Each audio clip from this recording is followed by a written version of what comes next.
Hi everybody from Windy Acre Bees out here in Western Massachusetts, and my wife decided to start painting the walls in the house, so I ran out to the bee shed, and I'm getting out here and working on some frames. I'd rather be doing that.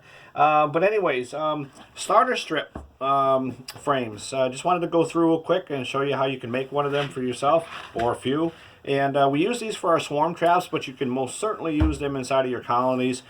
Give them a little bit of, if you don't have a lot of foundation, but you have a bunch of frames, you can actually start them off with starter strips and using wired or unwired foundations. They will build on them, they will repair them, and so don't waste your, any of your damaged or old starter or your old foundations that you have.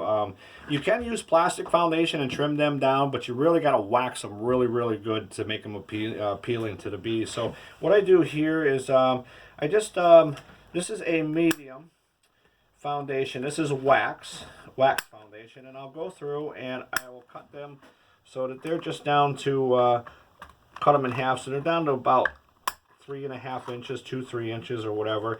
And if I do this carefully, I will be able to actually use both of these foundation strips.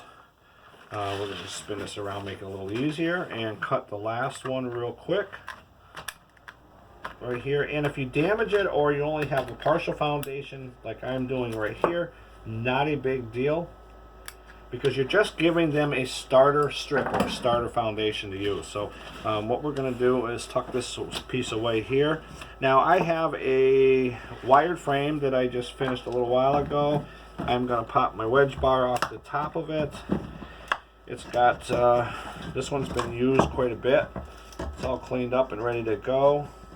So we're going to pop the wedge bar off of it. I'm just going to take a hammer here and bend the old brads over. When you're doing a bunch of these, you want to probably move right along with it.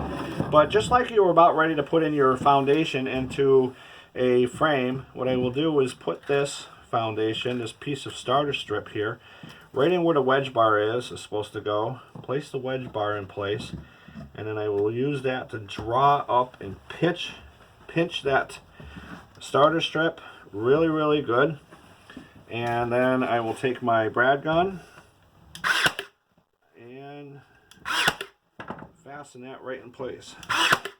So now you have a starter strip.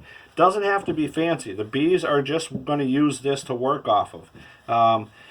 If you have any waves to it at all or any damage, what you can do is you can take a hair dryer and you can just gently warm up the wax. You can press it right up against the wire. Doesn't only take but a couple seconds. And now you have a nice starter strip. And like I said, we use this for storm traps.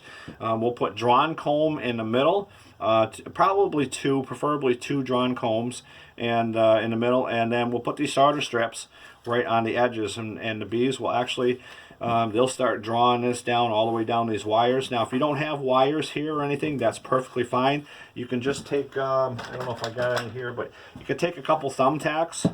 And you can, you can take this foundation here and move it right to the very edge of this bar, and then you can put 2 thumbtacks here, and then 1 or 2 on the other side, and that'll just keep the, that'll keep that wax foundation not being so flimsy and in place. But with the wire, it just kind of helps give them some rigidity there, and then they'll draw down on it. And that's all you got to do for swarm traps or for colonies, either one. Just gives them a guide, helps them actually draw comb. Once they actually draw this, they'll actually start laying eggs. So the queen will start laying eggs in here while they're drawing the rest of that down. So just a little tip for you guys. If you have some old frames and you want to do some starter strips, that's the way to do it. So everybody, have a great day from Windy Acre Bees, and we'll catch you later.